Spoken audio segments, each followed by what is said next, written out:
ഒരു കംപ്ലൈൻറ്റ് കാണിച്ചു തരാം. ഈ ആംപ്ലിഫയറിൽ ഇതിൻ്റെ ഒരു പ്രൊട്ടക്ഷൻ ബോർഡാണ്. ഈ പ്രൊട്ടക്ഷൻ ബോർഡിൽ ഈ റിലേ ഇങ്ങനെ ബ്ലിങ്ക് ചെയ്യുന്നത് നിങ്ങൾക്ക് കാണാം. അപ്പോൾ അത് ബ്ലിങ്ക് ചെയ്യുന്നത് അതിൻ്റെ ഒരു അനിമേഷനോ കാര്യങ്ങളോ ഒന്നുമല്ല.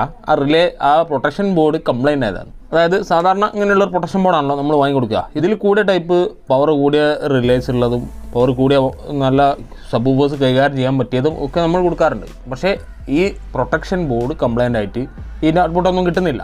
അപ്പോൾ പ്രൊട്ടക്ഷൻ ബോർഡ് കംപ്ലൈൻ്റ് ആയാൽ ആ പ്രൊട്ടക്ഷൻ ബോർഡിന് ഒരു പ്രൊട്ടക്ഷൻ കൊടുക്കേണ്ട അവസ്ഥയാണ് ഇപ്പോൾ ഉള്ളത്. അപ്പം ഈ ടൈപ്പാണ് ഇപ്പോൾ ഞാൻ മറ്റൊന്ന് പുതിയത് വാങ്ങിയത്. പക്ഷേ ശരിക്കും ഈ പ്രൊട്ടക്ഷൻ ബോർഡ് പോകാനുള്ള കാരണം എന്തായിരിക്കും?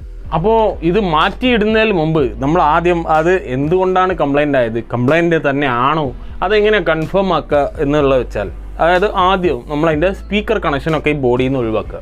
അപ്പോൾ ഇങ്ങനെ ഒഴിവാക്കിയതിന് ശേഷം നമ്മൾ ഇത് ചെക്ക് ചെയ്യണം. എങ്ങനെ ചെക്ക് ചെയ്യണമെന്ന് വെച്ചാൽ ഞാൻ ചെയ്യുന്ന ഒരു രീതി ഞാനിപ്പോൾ പറയാം. അതായത് ഞാൻ ആദ്യം ഇതിപ്പോൾ ഡിസ്കണക്ട് ചെയ്ത് സ്പീക്കർ ലൈനൊക്കെ ഒഴിവാക്കി സപ്ലൈ മാത്രമേ ഉള്ളൂ. എന്നിട്ട് ഞാൻ ഒന്ന് ഓൺ ചെയ്ത് നോക്കുക. അപ്പോൾ ഓൺ ചെയ്താൽ ഇപ്പം നേരത്തെ ആ ബ്ലിങ്കിങ് ഇതിനില്ല.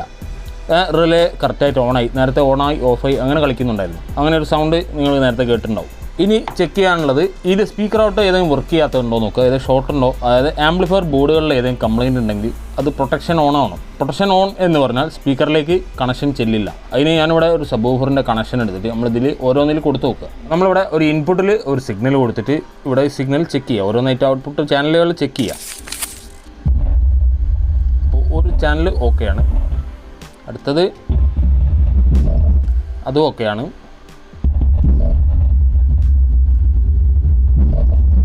അതും ഓക്കെയാണ്. അപ്പോൾ 3 ചാനൽ ആണ് ഈ പ്രൊട്ടക്ഷനിൽ കൂടി ഇപ്പോൾ കടന്നു പോകുന്നത്. 3 ചാനലും ഒരു ചാനലിൽ കൊടുത്തിട്ടില്ല. അപ്പോൾ അത് കൊടുക്കാനുള്ളതും അടക്കം 4 ചാനലാണ് നമ്മളതിലൂടെ കൺട്രോൾ ചെയ്യുന്നത്. അതായത് ഈ സ്പീക്കർ പ്രൊട്ടക്ഷൻ ബോർഡിലൂടെ കൺട്രോൾ ആവുന്നത്. അപ്പോൾ അത് എന്തുകൊണ്ടായിരിക്കും അപ്പോൾ ആ ബ്ലിങ്ക് ചെയ്തിരുന്നത്?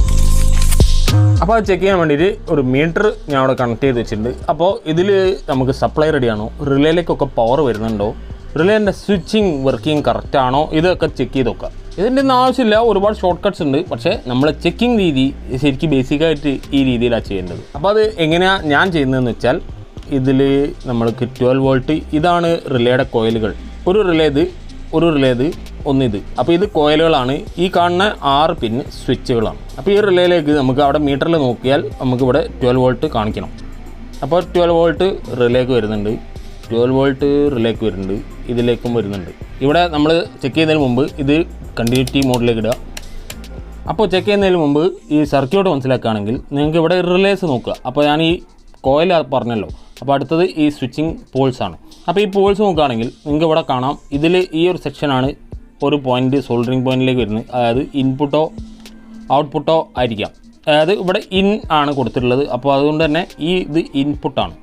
ഈ ഭാഗത്ത് കൊടുത്തിരിക്കുന്നത് ഔട്ട്പുട്ടാണ്. അപ്പോൾ ഇതൊരു പോള്, ഈ പോളിൻ്റെ കണക്ഷൻ ഇവിടെയും ഈ പോളിൻ്റെ കണക്ഷൻ ഇവിടെ ആയതുകൊണ്ട് ഇത് കോമൺ ആയിരിക്കാം. ഏതാണെന്നറിയാൻ നമ്മളിതുപോലെ കണ്ടിന്യൂറ്റിയിൽ ഇട്ടിട്ട് ഈ പോൾസ് ചെക്ക് ചെയ്യുക. അപ്പോൾ അങ്ങനെ നോക്കുമ്പോൾ നമുക്ക് കാണാൻ പറ്റുന്നത് ഇവിടെ ഈ ഭാഗത്തേക്കാണ് നോർമലി ക്ലോസ്ഡ്. ഈ എൻഡ് പോയിൻറ്റിലേക്ക് നോർമലി ഓപ്പൺ ആയിരിക്കണം. ഇപ്പോൾ അത് കണക്റ്റ് ആവുന്നില്ല.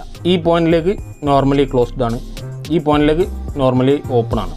അപ്പോൾ ഇതിനി പവർ ഓൺ ചെയ്താൽ നമുക്ക് ഈ 2 എൻഡ് തമ്മിൽ കണക്ഷൻ കാണിക്കണം. ഇപ്പോൾ ഞാൻ ഓൺ ചെയ്തു, ഇപ്പോൾ LED ഓണായി, പവർ ഓണായി. അപ്പോൾ നമുക്ക് ഈ കണക്ഷൻ ഇവിടെ ഡിസ്കണക്റ്റ് ആയിട്ട് ഇങ്ങോട്ട് വരണം, ശരിക്ക് വരണം.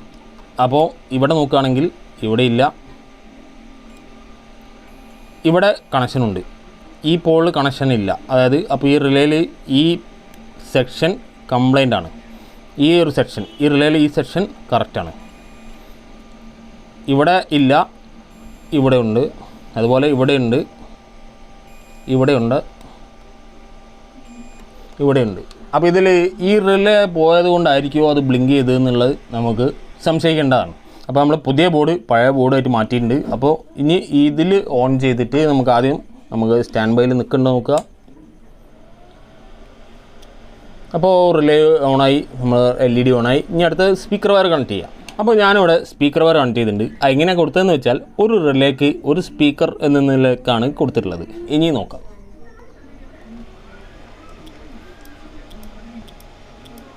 അപ്പോഴും ഇത് തന്നെയാണ് അവസ്ഥ. അപ്പം മറ്റേ ബോർഡിൻ്റെ കുഴപ്പമില്ല. സത്യത്തിൽ ഇതിൻ്റെ പ്രധാന പ്രശ്നം ഈ ബ്ലിങ്കിങ് കണ്ടില്ലേ, ആ ബ്ലിങ്കിങ്ങിന് പ്രധാന പ്രശ്നം അതൊന്നുമല്ല. കാരണം ഒരു സർക്യൂട്ടിൽ ഒരു ലോഡിന് വേണ്ട പവർ അവിടെ കിട്ടിയില്ലെങ്കിൽ ആ സർക്യൂട്ട് ഡ്രോപ്പ് ആവും, അതിലെ പവർ സപ്ലൈ ഡ്രോപ്പ് ആവും. അപ്പോൾ ആ പവർ സപ്ലൈ ഡ്രോപ്പ് ആകുമ്പോഴുള്ള ആ സെയിം അവസ്ഥയാണ് ഇപ്പോൾ ഈ LED ഡ്രോപ്പായി കാണുന്നത്. LED ബ്ലിങ്ക് ചെയ്യല്ലേ ഇന്ന്. അവിടെ LED ആ പവർ കിട്ടാതെ ആകുമ്പോൾ ഓഫ് ആവുകയാണ്, സർക്യൂട്ട് ഓഫ് ആവുക. റിലേ ഓൺ ആയ ഉടനെ തന്നെ സർക്യൂട്ട് ഓഫായി പോവുക. എന്നിട്ട് രണ്ടാമത് ഓൺ ചെയ്യുക, അത് താനേ ഓൺ ആവുക.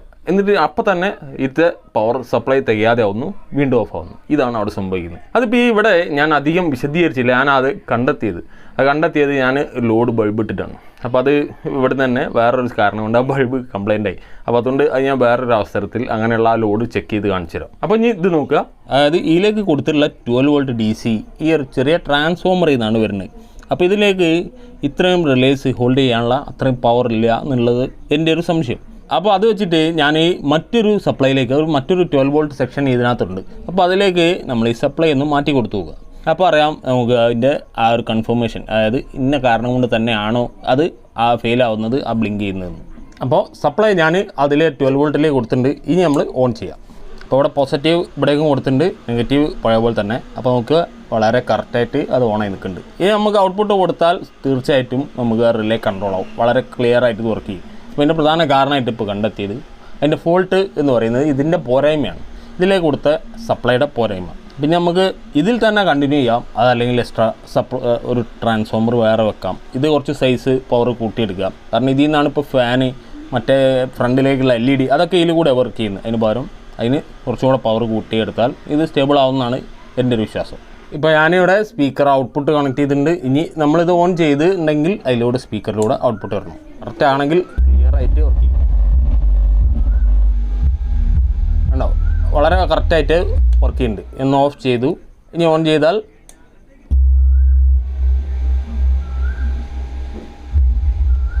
വളരെ കറക്റ്റായിട്ട് ഇപ്പോൾ വർക്ക് ചെയ്യുന്നുണ്ട്, യാതൊരു പ്രശ്നമില്ല. ഉണ്ടാവും.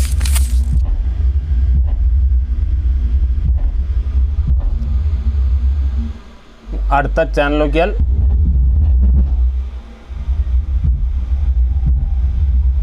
ഞാൻ ചാനൽ കൊടുക്കാതെ സബ് മാത്രം ഉപയോഗിക്കണം, അതുകൊണ്ടാണ് ആ പ്രശ്നം.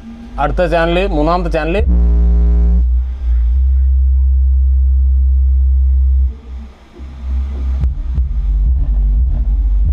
ഉണ്ടോ.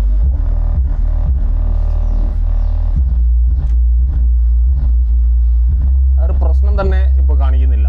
അപ്പോൾ ഏതായാലും നമ്മുടെ സ്പീക്കർ പ്രൊട്ടക്ഷൻ ബോർഡ് നമ്മൾ എന്തായാലും മാറ്റിയിട്ടുണ്ട്. കാരണം ഇതിനകത്തൊരു റിലേ പോയി കിടക്കുകയാണ്. അപ്പോൾ റിലേ പോയി കിടക്കുക എന്ന് പറയുന്നതല്ല, ഇതിലെ റിലേ പോയി കിടക്കുകയാണ്. അപ്പോൾ അതിനകത്ത് ഇപ്പോൾ കുഴപ്പമൊന്നുമില്ല, വളരെ ക്ലീനായിട്ട് വർക്ക് ചെയ്യുന്നത് നിങ്ങൾ കണ്ടല്ലോ. അപ്പോൾ ഇതിൽ എന്തായാലും ആ ഒരു ട്രാൻസ്ഫോമർ ഇതിന് സപ്ലൈ എത്ര ആംബിയർ വേണം അങ്ങനത്തെ ഡീറ്റെയിൽസ് ഒന്നുമില്ല. അപ്പോൾ അതുകൊണ്ട് തന്നെ സ്വാഭാവികമായിട്ടും അത് നമ്മൾ ഫാനിൻ്റെ കണക്ഷൻ, LED കണക്ഷൻ, അതിന് വേണ്ടി സെപ്പറേറ്റ് ചില ട്രാൻസ്ഫോമർ വെക്കുന്ന രീതിയുണ്ട്. അതിൽ നിന്നാണ് ഇത് കണക്ട് ചെയ്തിട്ടുള്ളത്. അപ്പോൾ ഇതിനകത്ത് കുറച്ചുകൂടെ സ്ട്രോങ് കണക്ഷൻ കിട്ടിയപ്പോൾ വർക്ക് ചെയ്ത് മനസ്സിലായല്ലോ. അപ്പോൾ ഇനി കുറച്ചുകൂടെ സ്ട്രോങ് പവർ സപ്ലൈ വേണം എന്നുള്ളതാണ് മനസ്സിലാക്കേണ്ടത്. അപ്പോൾ അടുത്ത പ്രാവശ്യം മിനിമം ഒരു 2 ആംപിയറെങ്കിലും ഇതിന് കൊടുക്കണം എന്നുള്ളതാണ് ഞാൻ മനസ്സിലാക്കി. പിന്നെ താല്പര്യം ഉണ്ടെങ്കിൽ ആ സ്പെയറൊക്കെ മാറ്റിയിട്ട് അത് ക്ലിയർ ചെയ്തെടുക്കാം. ഇത് നല്ല ക്ലിയർ ആയിട്ട് വർക്ക് ചെയ്യും. റിലേ മാറ്റിയാൽ ഏതാ ലാഭം? 350 രൂപയുടെ അടുത്താണ് ഇതിന് വില. അപ്പോൾ സമയം നോക്കുകയാണെങ്കിൽ ഇത് 10 മിനിറ്റ് പണിയുള്ളൂ. അപ്പോൾ ആ 10 മിനിറ്റ് പണിയാണ് ഏറ്റവും ലാഭം. ചെക്കിങ് ചെയ്ത് കണ്ടുപിടിക്കാൻ നിങ്ങളുടെ സ്വന്തം സാധനമാണെങ്കിൽ അത് ചെക്കിങ് ചെയ്ത് കണ്ടുപിടിക്കുക എങ്ങനെയാണെന്നുള്ളതാണ് ഇപ്പോൾ ഏകദേശം ഞാൻ ഇതിൽ കാണിച്ചിട്ടുള്ളത്. വീഡിയോ യൂസ്ഫുള്ളാണെങ്കിൽ തീർച്ചയായും ലൈക്ക് ചെയ്യുക, ഷെയർ ചെയ്യുക, സബ്സ്ക്രൈബ് ചെയ്ത് ബെൽ ബട്ടൺ അടിച്ച് നോട്ടിഫിക്കേഷൻ അടിക്കുക. നമ്മൾ മറ്റൊരു വീഡിയോയിൽ കാണാം.